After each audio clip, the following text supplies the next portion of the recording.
Today we will analyze a short story, The Library of Babel.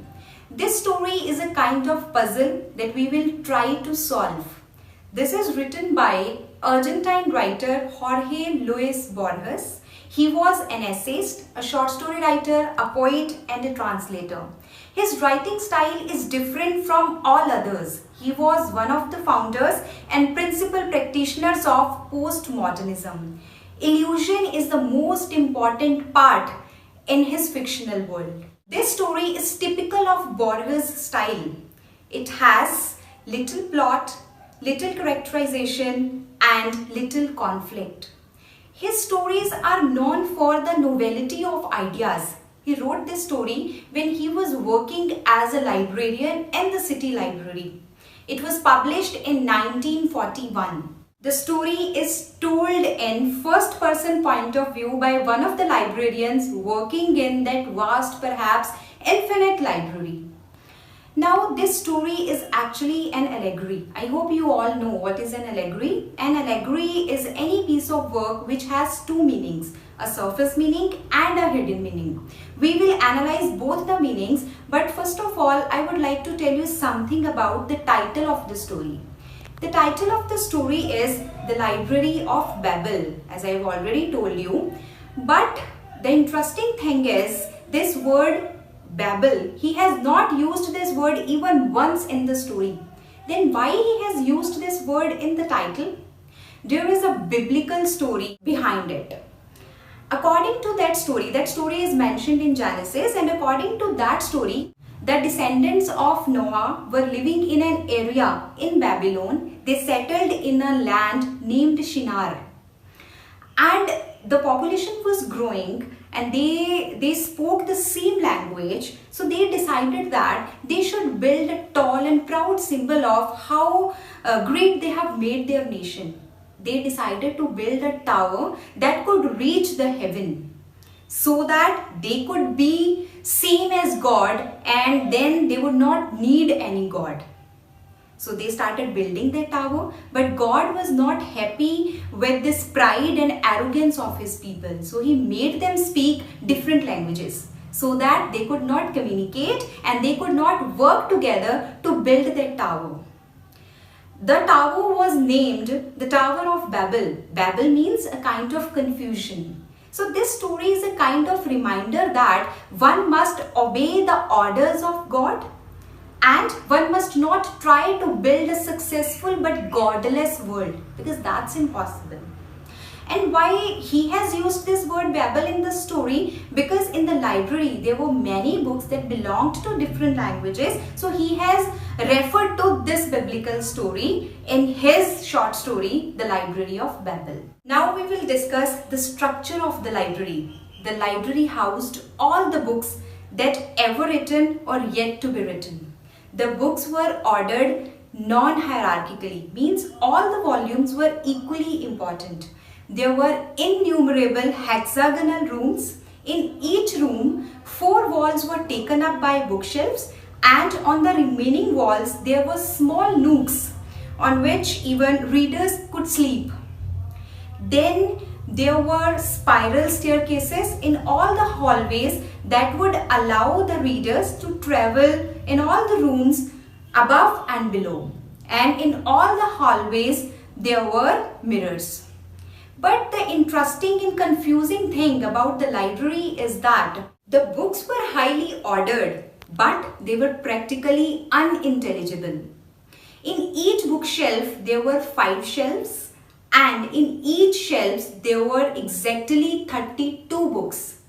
And all the books contained exactly 410 pages. And on each page there were exactly 40 lines. Each line contained 80 characters. And if we talk about the alphabets, each book contained 25 unique characters. The title of the books were irrelevant to its contents. The reader were unable to read it, and they even wondered whether they are written in a kind of language that is still unknown or they are somehow encoded. The narrator of the library was sure of the fact that this library is created by a god because it has always existed and it has no end. Hundreds of years ago, an enlightened man discovered something that changed the paradigmatic way of thinking about the library. He argued that there are no two identical books in the library, and he claimed that all the books are intelligible and they contained some hidden truths that are profound and enlightening. After this secret, many people tried to know about that hidden truth, but they failed. They either dissolved into violence or went insane. Then there came three groups. The first group was that of the inquisitors. They focused their attention on how this library, how and why and when this library began, instead of focusing on the books. Then the second group composed of the men who were disillusioned. They believed that they are never going to discover anything however hard they try. The third group was that of the purifiers. They gave the suggestion that they must destroy the books that are meaningless according to them, because it will help the others who will come after them. They will then have less books to explore. So in this manner, they destroyed volumes of books, but it was equally useless. The narrator rejected all the three camps. According to him, the books are intelligible. And he questioned whether the inhabitants of the library have the grasp of their own language.